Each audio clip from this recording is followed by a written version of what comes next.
नमस्कार, देश के सबसे पसंदीदा डिबेट शो राष्ट्रवाद में आपका स्वागत है। मैं हूं सुशांत सिन्हा। राष्ट्रवाद यानी देश से बढ़कर कुछ नहीं। आज राष्ट्रवाद में बात करेंगे कि कैसे ज्ञानवापी परिसर में सर्वे को रोकने के लिए तरह तरह के हथकंडे अपनाए जा रहे हैं और क्या ये काम कर जाएंगे। ज्ञानवापी परिसर में वीडियोग्राफी करने और कोर्ट कमिश्नर रहेंगे या हटाए जाएंगे को लेकर आज वाराणसी की जिला अदालत में सुनवाई हुई। कोर्ट में भी मुस्लिम पक्ष ने कोर्ट कमिश्नर को हटाने की मांग को लेकर हंगामा किया, जिसके बाद कोर्ट की कार्रवाई कुछ समय के लिए रोकनी पड़ी। दोबारा सुनवाई के दौरान हिंदू पक्ष ने कहा कि कमिश्नर इस केस से अलग होना चाहें तो उनकी मर्जी, लेकिन केस की कार्रवाई को आगे बढ़ाया जाना चाहिए, यह बात बहुत जरूरी है। अब इस पूरे मामले में तहखाने को खोलने की इजाजत मिले, यह भी हिंदू पक्ष कह रहा है। साथ ही सुनवाई पूरी हो गई है, कल दोपहर 12 बजे फैसला इस पर आ जाएगा, यह भी बताया जा रहा है। और आपको यह भी बता दूं कि इस पूरे मामले में जिस तरीके से विरोध गतिरोध पैदा करने की कोशिशें हुई हैं, इस पर कल विराम लग जाएगा। एक बार सुनिए। आज माननीय न्यायालय ने स्पष्ट कर दिया कि कल 12 बजे तक वो निर्णय दे देंगे और इसमें एडवोकेट कमीशन की क्या स्थिति होगी और क्या नहीं होगी वो कल डिसाइड हो जाएगा।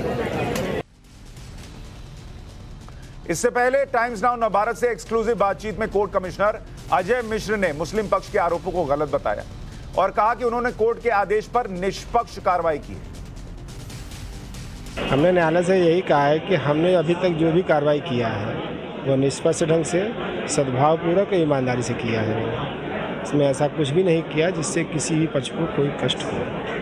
फिर भी आप भारत स्वतंत्र है, लोग स्वतंत्र है, विचार रखने के भाव भी स्वतंत्र है, अपने अपने विचार है, लोग रख सकते हैं। अजय जी, आपने कहा कि अभी तक तो जो वीडियोग्राफी जहां पर करने की मांग की गई है, कोर्ट के द्वारा आदेश किया गया, वहां हुई भी नहीं है। लेकिन मैं सिर्फ आपसे ये जानना चाह रहा हूं कि किस आधार पर आपके ऊपर पर्सनल अटैक किए गए, क्या उनको लगा, क्या ऐसी वजह थी कि आपको टारगेट किया जा रहा है? ये तो उन्होंने खुद भी बताया है, आप भी जान रहे हैं। मैं उनके किसी भी शब्द को रिवाइंड नहीं करूँगा जी। सभी लोग जान रहे हैं उन्होंने क्या आरोप लगाया, इसको बताना मैं उचित भी नहीं समझता। कोर्ट कमिश्नर कह रहे हैं कि मैंने कोई पक्षपात नहीं किया, लेकिन वाराणसी सिविल कोर्ट का फैसला आने से पहले ही सर्वे रोकने की पूरी तैयारी कर ली गई है। अगर कल कोर्ट तहखाने को खोलने और सर्वे की इजाजत देता है तो क्या मुस्लिम पक्ष फैसले को मानेगा या फिर सुप्रीम कोर्ट जाएगा? क्योंकि Indo Islamic cultural foundation Gyanvapi परिसर की वीडियोग्राफी रोकने के लिए सुप्रीम कोर्ट का दरवाजा खटखटाएगा, यह बताया जा रहा है। IICF के सचिव अतहर हसैन ने वीडियोग्राफी को पूजा स्थल अधिनियम 1991 का उल्लंघन बताया और कहा कि अयोध्या के फैसले को लागू करने में कोई कसर नहीं छोड़ेंगे। 1991 के कानून का हवाला दिया जा रहा है। आज बहस करें उससे पहले पूजा स्थल अधिनियम यानी प्लेसेस ऑफ वर्शिप एक्ट 1991 का कानून क्या है, जरा उसको आपको जल्दी से बता देता हूं। जुलाई 1991 में केंद्र की तत्कालीन कांग्रेस सरकार उपासना स्थल कानून लेकर आई। तब केंद्र में PV नरसिम्हा राव प्रधानमंत्री थे, शंकर चौहान गृह मंत्री। यह कानून मंदिर आंदोलन के दौर में मंदिर मस्जिद विवाद को रोकने के लिए लाया गया। इस कानून के मुताबिक 15 अगस्त 1947 से पहले अस्तित्व में आए किसी धर्म स्थल को किसी दूसरे धर्म के पूजा स्थल में नहीं बदला जा सकता। अयोध्या का मामला इस कानून से इसलिए अलग रखा गया क्योंकि अयोध्या का मामला उस वक्त कोर्ट में चल रहा था। लेकिन इसी एक्ट के सेक्शन 3 में लिखा है कि कोई भी व्यक्ति किसी भी संप्रदाय के या उसके किसी भी वर्ग के पूजा स्थल को किसी दूसरे वर्ग के पूजा स्थल में परिवर्तित नहीं करेगा। इसमें सजा का प्रावधान भी है। सेक्शन 6 में लिखा है कि जो सेक्शन 3 का उल्लंघन करेगा उसे 3 साल की जेल या फाइन हो सकती है। लेकिन प्लेसेस ऑफ वर्शिप एक्ट 1991 के सेक्शन 4 के सब सेक्शन 3 में क्या कहा गया है वो जानना बड़ा इंपॉर्टेंट है। सब सेक्शन 1 और सब सेक्शन 2 में जो भी मौजूद है वो इन जगहों पर लागू नहीं होगा जहां कोई भी उपासना स्थल जो प्राचीन और ऐतिहासिक धरोहर है, यानी या फिर वो ancient monuments and archaeological sites and remains act 1958 के तहत आने वाले स्थल या फिर उस जमाने के कानून में आने वाले स्थल में हो। इसका मतलब यह हुआ कि जो भी प्राचीन और ऐतिहासिक पूजा स्थल हैं जो 1958 के कानून के तहत आते हैं उन पर places of worship special provisions act 1991 लागू नहीं होता। यानी इसका मतलब यह है कि अगर आपका धार्मिक स्थल ऊपर के दिए प्रावधान के मुताबिक आता है तो उपासना के अधिकार के तहत आप कोर्ट जा सकते हैं, यह कानून आपको नहीं रोक सकता। और जब प्राचीन का जिक्र होता है तो उसका भी टाइम डिफाइन है कि 100 साल से पुराना। तो ज्ञानवापी तो 100 साल से पुरानी कहानी है, ये तो सबको पता है। तो ये कैसे वर्शिप एक्ट पे आएगा? इस बीच टाइम्स नाउ भारत आपको लगातार वो सबूत भी दिखा रहा है जो इस बात की गवाही देते हैं कि ज्ञानवापी में पहले मंदिर था। इसका दावा क्यों किया जा रहा है? टाइम्स नाउ भारत के पास ज्ञानवापी मस्जिद केस से जुड़ा वो नक्शा है जिसे हिंदू पक्ष की तरफ से वाराणसी कोर्ट के साथ इलाहाबाद कोर्ट में बतौर साक्ष्य पेश किया गया है। यह मैप ज्ञानवापी की सही स्थिति स्पष्ट करता है। हिंदू पक्ष के वादी विजय शंकर रस्तोगी ने इसे पेश किया है। ऐसे में आज के सवाल यह है कि ज्ञानवापी का सर्वे रोकने के लिए कितने हथकंडे अपनाए जाएंगे? पहले सर्वे नहीं होने दिया, अब सुनवाई में भी अड़ंगा लगेगा क्या? क्या सुप्रीम कोर्ट जाएगा ज्ञानवापी विवाद? और ज्ञानवापी मामला अयोध्या पार्ट 2 बन रहा है क्या? इस पर चर्चा करने के लिए हमारे साथ रंजना अग्निहोत्री जुड़ रही हैं, वकील हैं। फराह फैज वकील थोड़ी देर में हमारे साथ जुड़ जाएंगे। मुजीबुर रहमान वकील हमारे साथ जुड़ गए हैं और संजय चड्डा वकील हैं, वो भी हमारे साथ जुड़ गए हैं। आप सभी का बहुत बहुत स्वागत है। रंजना अग्निहोत्री जी, अब क्या ये मामला सुप्रीम कोर्ट जाएगा क्या? क्योंकि ऐसी बातें भी निकल कर आ रही हैं और कहा जा रहा है कि भाई ये वर्शिप एक्ट का उल्लंघन है, मामला सुप्रीम कोर्ट जाएगा और उसकी वीडियोग्राफी रोकी जाएगी। यानी शायद ये लगने लगा है लोगों को कि कल फैसला आ जाएगा कि वीडियोग्राफी होगी और मामला सुप्रीम कोर्ट चला जाएगा। देखिए, ज्ञानवापी मस्जिद में मां श्रृंगार गौरी और आदि विश्वेश्वर की तरफ से पहला दावा 18 फरवरी 2021 को दायर किया गया था और वो एडमिट हुआ। उसमें भगवान माता श्रृंगार गौरी की तरफ से बतौर नेक्स्ट फ्रेंड मैं भी उसमें वादी हूँ। मेरा दावा एडमिट हुआ, उनकी WS मंगाया गया। अभी रह गई बात, आपने कहा कि जो सर्वे हो रहा है, सर्वे को रोकने के लिए तरह तरह के षड्यंत्र और हथकंडे अपनाए जा रहे हैं। सच को दबाने की कोशिश की जा रही, इसलिए हथकंडे दबाए जा रहे, हथकंडे अपनाए जा रहे। नहीं तो यह सर्वे होने में क्या समस्या थी? अगर वो मस्जिद थी और वहां अगर शिवलिंग आदि विश्वेश्वर नहीं विराजमान है तो सर्वे में दूध का दूध पानी का पानी हो जाए, आ जाना चाहिए। क्यों डिस्टर्बेंस किया जा रहा है? दूसरी बात ये रह गई कि अगर ये कह रहे हैं कि जो भी आदेश आता है उसके विरुद्ध में ये सुप्रीम कोर्ट या उच्च न्यायालय जाएंगे तो इनका अधिकार है, कानूनी लड़ाई कर सकते हैं, ये जा सकते हैं। लेकिन अभी वहां पर हंगामा मचाना बिल्कुल अवैधानिक है, जो कि मुख्य रूप से मुस्लिम पक्ष के द्वारा किया जा रहा है। इन्होंने सभी हथकंडे अपनाए कि सर्वे ना हो सके, अदालत आदेश ना दे सके, भरसक प्रयत्न किया इन्होंने कानून को अपने हाथ में लेने का। संजय चड्डा जी, इसमें ऐसा क्या मामला बनता है? भाई एक कोर्ट सुन रहा है, वो कह रहा है सर्वे हो जाने दीजिए, वीडियोग्राफी हो जाने दीजिए। वीडियोग्राफी कहाँ होनी चाहिए वो भी अभी वो बताएगा, उस पर पूरा फैसला आना बाकी। और उसके पहले ही सुप्रीम कोर्ट जाने की बातें होने लगी, चर्चा होने लगी कि सुप्रीम कोर्ट जाके रुकवाएंगे। लोगों का शक और बढ़ नहीं जाएगा इन बातों से कि भाई ऐसा क्या है अंदर जिसको रोकने के लिए, जिसको देखने से रोकने के लिए एक कोर्ट का फैसला आया नहीं, दूसरी तरफ बयान आने लगे कि हम सुप्रीम कोर्ट जाके रुकवाएंगे। बिल्कुल आपने ठीक कहा शशांक जी, और मैं आपसे सिर्फ ये बात कहना चाह रहा हूँ, इस सारे सर्वे का, वहां के अवलोकन करने का, वहां पे जाके देखने का कि क्या क्या स्थिति है, क्या उद्देश्य है, सबसे पहले चीज ये हमको देखनी पड़ेगी। और अगर वो उद्देश्य इस पर्टिकुलर वर्शिप के एरिया को ये पहले प्रूव करना कि ये हिंदू धर्म से रिलेटेड है और उसके बाद उसको लेने की बात करना या उस पे हिंदू धर्म का मंदिर बनाने की बात करना, ये वाली बात अगर है इसका उद्देश्य, तो ये कानून के द्वारा परमिटेड नहीं है। जैसा कि आपने अपनी रिपोर्ट में भी बताया, प्लेस ऑफ वर्शिप एक्ट 1991, उसमें सेक्शन 3 में बड़े स्पष्ट शब्दों में कहा गया है कि अगर जो 1947 15 अगस्त की जैसी यथास्थिति थी धार्मिक स्थलों की, उस यथास्थिति। संजय जी, मैंने तो अपने इंट्रो में यह भी बताया कि उसी कानून का सेक्शन 4 ये भी कहता है कि इसके दायरे में वो प्लेसेस नहीं आएंगे जो प्राचीन और ऐतिहासिक है, और प्राचीन और ऐतिहासिक की परिभाषा जो है वो 100 साल से पुराने की बताई गई है। ज्ञानवापी 100 साल से पुराना है या नहीं है, इसको लेकर तो किसी को शक नहीं है। तो ज्ञानवापी इस कानून के दायरे में कैसे आएगा? ये इंटरप्रिटेशन की बात है। मेरा ऐसा मानना है कि कानून में स्पष्ट शब्दों में लिखा गया है, जो कि जिसको तरमीम किया जा सकता है। ऐसी बात नहीं है, मैं किसी भी तरीके से ये नहीं कह रहा हूं कि अगर ये हो जाएगा तो ऐसा नहीं हो सकता। अब सरकार की नहीं, मैं ये कह रहा हूं इसमें इंटरप्रिटेशन का क्या मसला बनता है, मुझे समझाइए, दर्शकों को समझाइए कि अगर लिखा है क्लॉज 4 में कि 100 साल से पुराना जो है वो इसके दायरे में नहीं आएगा, तो इसमें क्या और क्या इंटरप्रेट करें?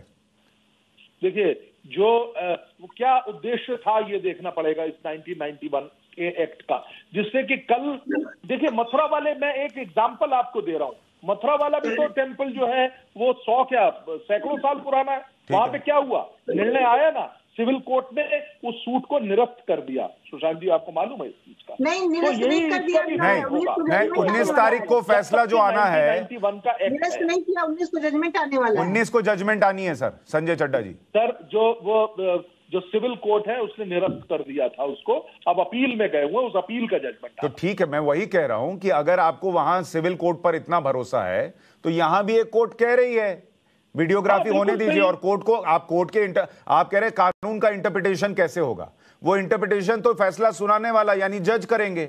वो जज कह रहे हैं कि भाई आप सर्वे होने दीजिए, वीडियोग्राफी होने दीजिए, फिर इंटरप्रिटेशन का क्या मसला रहा? आप दूसरे जज के पास जाके कहेंगे नहीं आप वैसा इंटरप्रेट कीजिए जैसा हम चाहते हैं। बिल्कुल नहीं। तो नहीं सुशांत जी, अगर न्यायालय का ये निर्णय है कि सर्वे होना चाहिए, अगर न्यायालय का ये निर्णय है कि वहां पे जाके उसकी वीडियोग्राफी होनी चाहिए, तो उसको रोकना कानूनन सही नहीं है, ये भी बात है उसकी बात।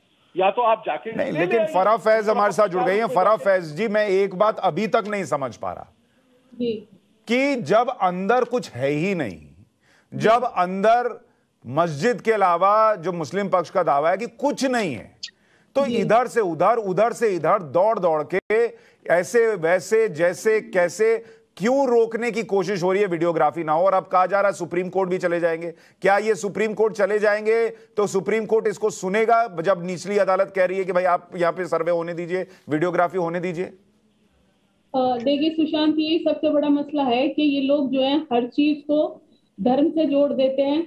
आप उसको धर्म से जोड़ करके मत देखिए, आप इसको इस तरह से जोड़ करके देखिए कि क्या वहां राष्ट्र के खिलाफ कुछ था या राष्ट्र के फेवर में था। अगर ये वहां राष्ट्र के खिलाफ कुछ ऐसी एक्टिविटी गई है तो वहां पर सर्वे होने में कोई प्रॉब्लम नहीं है, सर्वे होने देना चाहिए। बल्कि हमें खुद से सपोर्ट करना चाहिए, अपनी छवि को सुधारना चाहिए, और अगर हमें छवि सुधारने के लिए वहां सर्वे होना जरूरी है तो वो हमें खुद से आगे बढ़ के कराना चाहिए, ताकि जो एक मुसलमान कम्युनिटी के ऊपर क्वेश्चन मार्क लग गया है, या जो धार्मिक लोगों ने, कठमुल्लाओं ने इस पूरी कम्युनिटी पे एक सवाल या निशान लगा दिया है, इनको आतंकवाद की कैटेगरी में ला करके खड़ा कर दिया है, तो वो उस कैटेगरी से बाहर आ सकें। उस कैटेगरी से वो तभी बाहर आ सकेंगे जब वो उनकी इनोसेंसी साबित होगी। जब इनोसेंसी तभी साबित होगी जब वो कोर्ट के उस आदेश का पालन करने में सहयोग करेंगे। लेकिन अगर रोड़ा पैदा कर रहे हैं, उसकी अवमानना कर रहे हैं, उसको नहीं मान रहे हैं, तो इसका मतलब आप कहीं ना कहीं डिफॉल्टर हैं और आप इसको जो है वो जबरदस्ती मजहब का रंग दे रहे हैं। और इसमें इस देश में जो है एक सांप्रदायिकता का माहौल पैदा कर रहे हैं। ठीक है, मुजीबुर रहमान साहब वो कह रही हैं अगर ये कहा जा रहा है कि भाई अंदर मंदिर है या उसके निशान हैं और आप वीडियोग्राफी भी ना होने दें और उसके लिए 10 जगह दौड़ते नजर आए कि वीडियोग्राफी रुक जाए, तो लोग तो आप पर प्रश्न करेंगे। दूसरा पक्ष जो अंदर नहीं गया है, मतलब अभी की तारीख में, वो ये दावा कर रहा है कि अंदर जाऊंगा तो सबूत मिल जाएगा, वो कॉन्फिडेंट है। और जो अंदर ही जाता है, रोज जाता है, वो इतना कॉन्फिडेंट नहीं है कि दरवाजा खोले और कहे आओ देख लो कुछ नहीं है। देखिए, ये देश आस्था से नहीं चलेगा बल्कि कानून और संविधान से चलेगा। एक फैसला आ चुका आस्था के दम पे, लेकिन अब इस देश के अंदर ऐसा नहीं होगा। ये मैं आपके मुझे बोलने दीजिए, मैं बिस्टू को डिस्टर्ब नहीं किया आपको। आप कानून के नाम पे डरते क्यों हैं? कानून संविधान का नाम आता परेशान हो जाते हैं आप एकदम। ये मैं 2 किताबें लाया हूं, बहुत 5-5 पेजेस की हैं तकरीबन। एक है लिमिटेशन एक्ट, एक है वर्शिप एक्ट। इसके अंदर अगर लिटमस टेस्ट पास करता है, मुझे बता दे जिस पेटिशन के ऊपर ये सर्वे का ऑर्डर आया है, वो पेटिशन इस कानून के कौन से प्रोविजन के अंदर फाइल की गई है? जब कानून का, देश का कानून ऐसी फ्रिवोलस पेटिशंस को जगह ही नहीं देता है, तो ऐसी फ्रिवोलस पेटिशंस फाइल होनी नहीं चाहिए। और अगर हुई हैं, कोई जज भी अगर ऐसा काम कर रहा है कि उसने लॉ के अगेंस्ट जाकर के किसी पेटिशन के ऊपर ऑर्डर किया है, तो हाई कोर्ट की जिम्मेदारी और सुप्रीम कोर्ट की जिम्मेदारी है कि ऐसे जजेस के ऊपर भी कार्यवाही करें, जैसा कि सुप्रीम कोर्ट का ऑर्डर है। अब मुझे ये बताइए कि ये जो आप किताबें लाए हैं, इसमें कौन सी ऐसी बात लिखी है जिससे ये साबित हो जाता है कि ज्ञानवापी के अंदर जो है वीडियोग्राफी नहीं हो सकती? वो पढ़ के सुनाइए। वीडियोग्राफी नहीं, ऑर्डर किस पिटीशन के ऊपर हुआ है? कह रहा हूं पहले पढ़ के सुनाइए, किस बात से आप कह रहे हैं कि ये जज ने गलत कर दिया, आप बताइए। मैं आपको सबसे पहले सुनाता हूं, ये वर्शिप एक्ट के सेक्शन 3 के अंदर। सेक्शन 3 नहीं, सेक्शन 4 सुनाइए। मैं 4 भी सुनाता हूं। सुनाइए जी। 4 के अंदर क्या है? आर्कियोलॉजिकल रिमेन्स जो एक्ट है, आर्कियोलॉजिकल लाइन बाय लाइन पढ़िए ना भाई। Ancient monuments and archaeological sites and remains act, क्या ज्ञानवापी मंदिर पहले का लाइन पढ़िए ना भाई। मैं वही पढ़ के बता रहा हूं। आप पूरा नहीं पढ़ रहे, आप पढ़िए ना। नथिंग कंटेंट इन, नहीं पढ़िएगा, मैं पढ़ के सुना दूंगा। मैं पढ़ता हूं। Nothing contained in subsection 1 and subsection 2 shall apply to any ancient monument which is ancient monument, specifically written here, which is covered by the Ancient Monument and Archaeological Sites and Remains Act 1958. Is it an ancient monument under this act? It is notified remains? No, it's not a notified one. अरे रुकिए, second ना अभी second कैसे? अभी मैं आपको बताऊंगा ना, आप जो कह रहे हैं। नहीं अभी रुकिए, अभी आपने पढ़ा, मैं उसको बता रहा हूं। Any place of worship referred to in the said subsection which is an ancient and historical monument or and nahi or an archaeological site or remains covered by the Ancient Monuments and Archaeological Sites and Remains Act 1958 or any other law for the time being in force, वो इसमें नहीं आएगा। Is it तो ना अभी रुकिए, अब आप घुमाइए नहीं, आप वकील होंगे, आप वकील होंगे, लेकिन पढ़ना और अंग्रेजी मुझे भी आती है।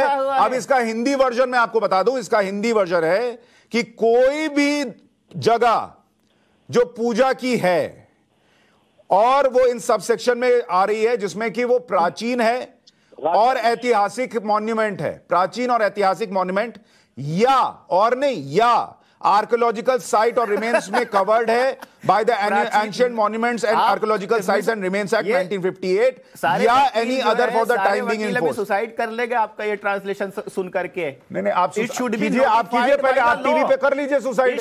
आप जो बता रहे हैं ना वो सुसाइड करने लायक है, और सुसाइड भी मत कीजिए, मैं आपको बता रहा हूं। 1958 का एक्ट कहता है 100 साल से पुराना है। एंशिएंट और एंशिएंट का मतलब है 100 साल से पुराना।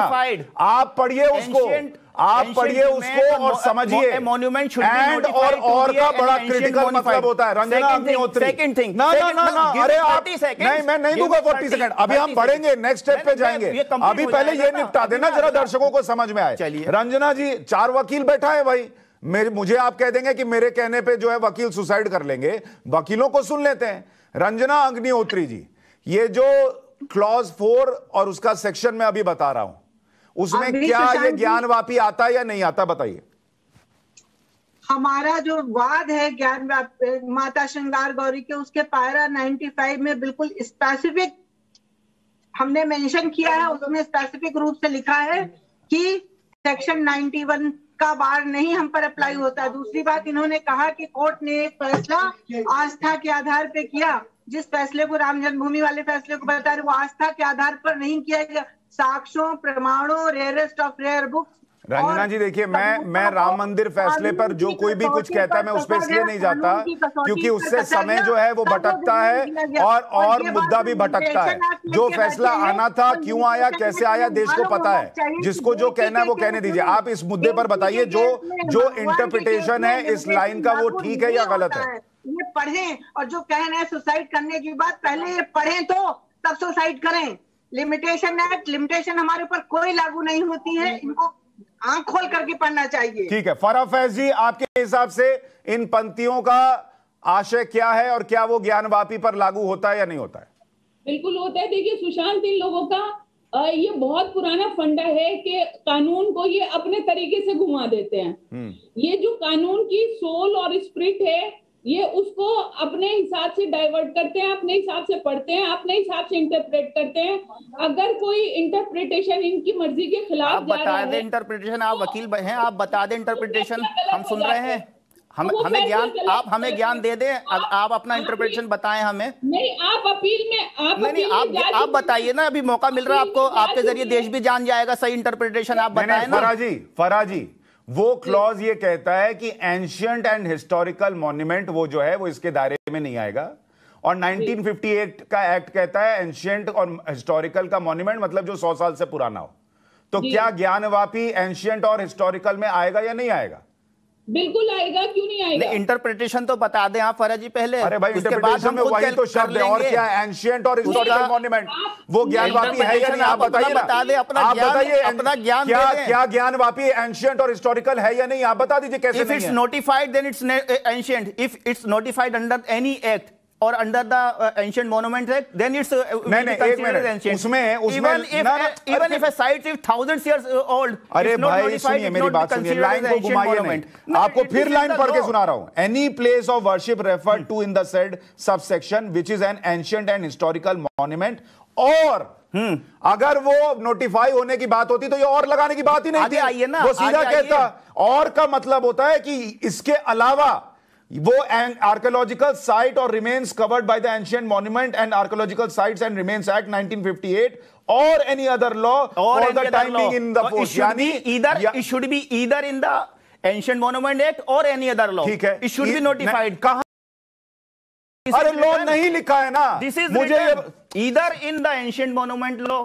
अरे भाई, ईदर और का मतलब आप क्या समझते हैं? मुझे बताइए। आपको मैं बता, आप बताइए, मैं आपसे पूछ रहा हूं ईदर और का मतलब समझा। मैं दोबारा पढ़ के सुना देता हूं सुशांत जी, आप जहां कंफ्यूज हो रहे हैं। मैं कोई कंफ्यूज नहीं हूं सर, बिल्कुल। ईदर और का मतलब होता है, सुना देता हूं। अच्छा मुझे एक बात बताइए, मैं एक बड़ी सिंपल सी बात आपसे पूछता हूं कि एक घर में, मान लीजिए मेरे घर में, मुझसे मेरी पत्नी पूछती है कि आज नाश्ते में पोहा खाओगे या उपमा खाओगे, इसका मतलब क्या है?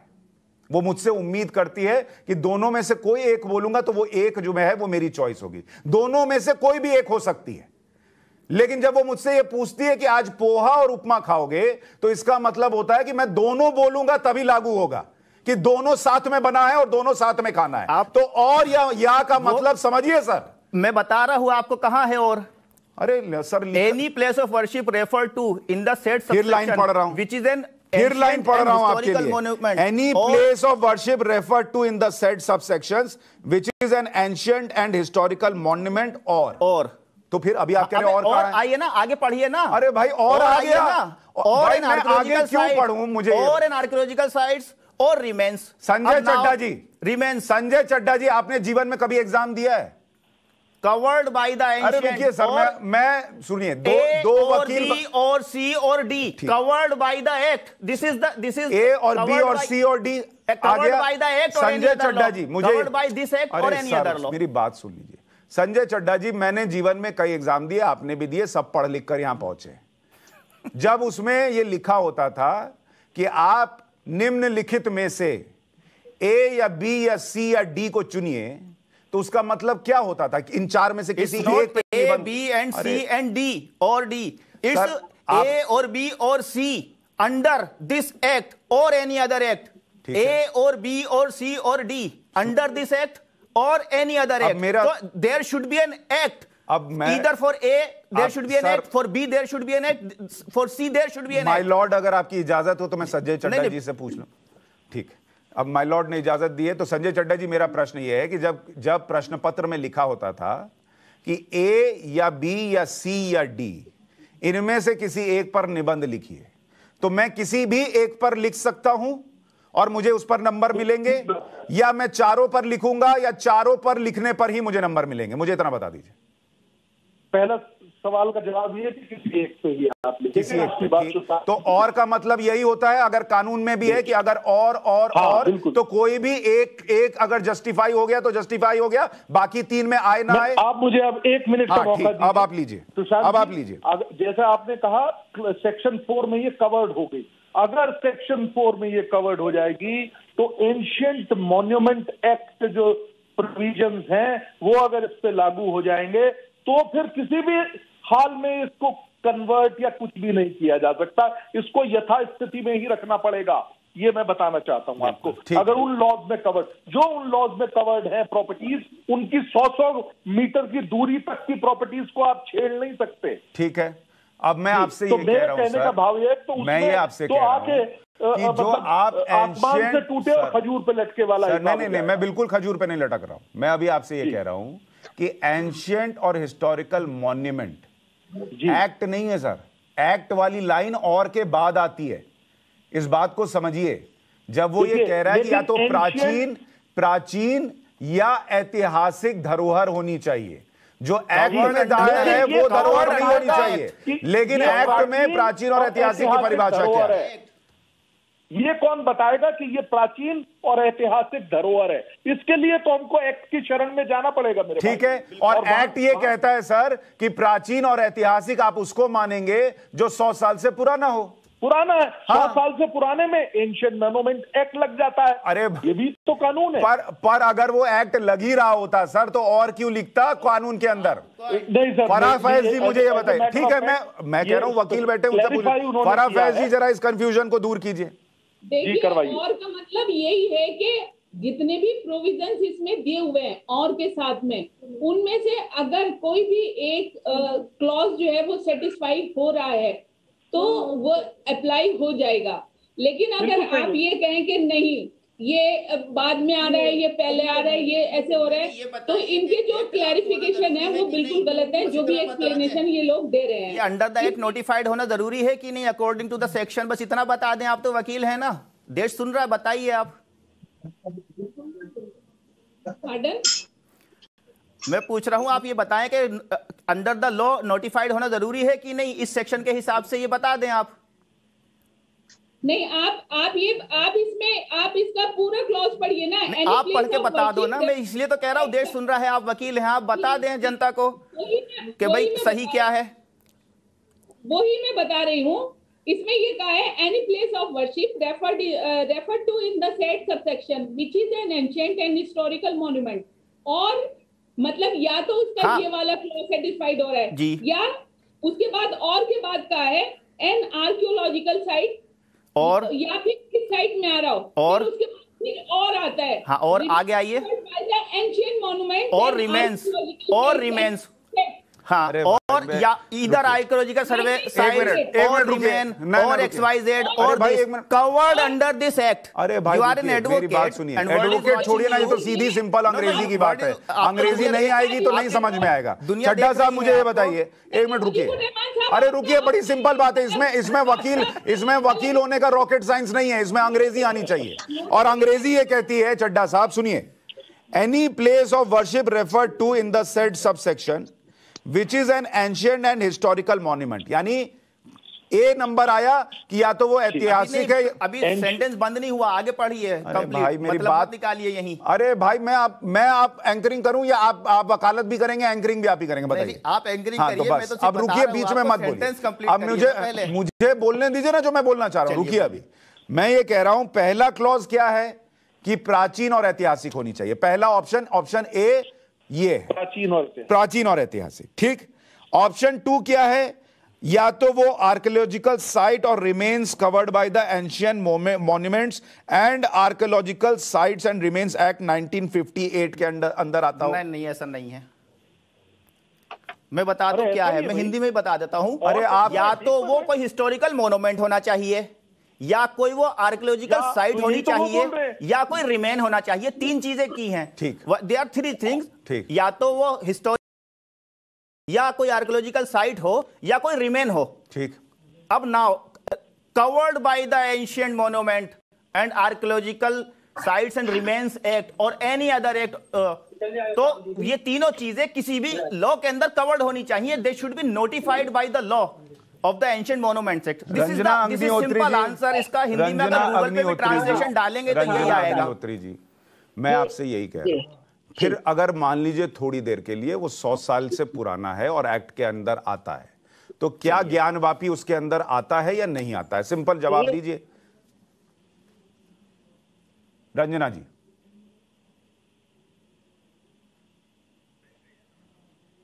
रंजना जी आवाज आ रही है आपको? उनका फ्रेम फ्रीज हो गया। नहीं, आप बोलिए रंजना जी।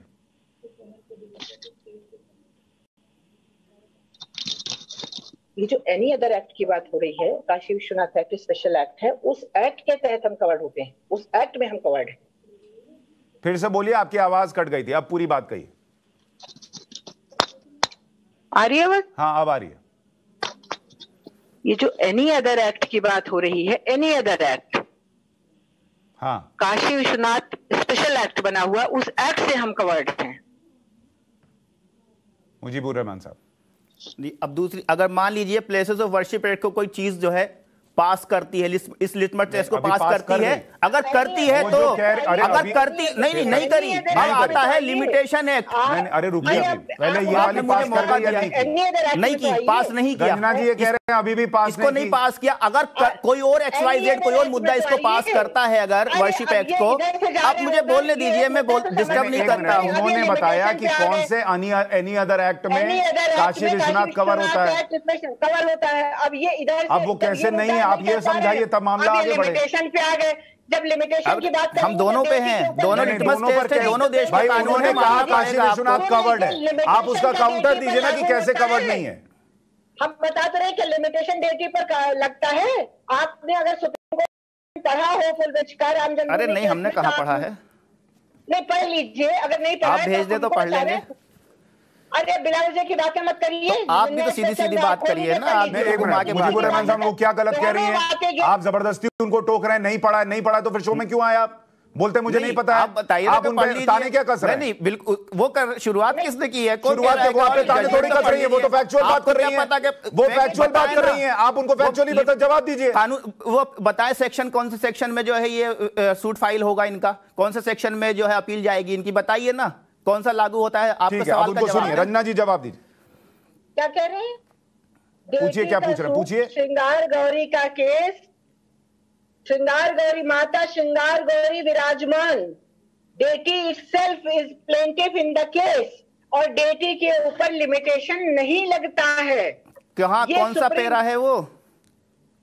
पैरा जी, कौन सा सेक्शन है, कौन सा एक्ट के अंदर है कि डाइटी के अंदर लिमिटेशन नहीं लगता है? हाँ, डाइटी नहीं, deity is a perpetual minor, और ये सुप्रीम कोर्ट कह चुका है राम जन्मभूमि के केस में। और हिंदू लॉ देख लीजिए, codified Hindu law, that is a perpetual minor के ऊपर लिमिटेशन नहीं लगती है।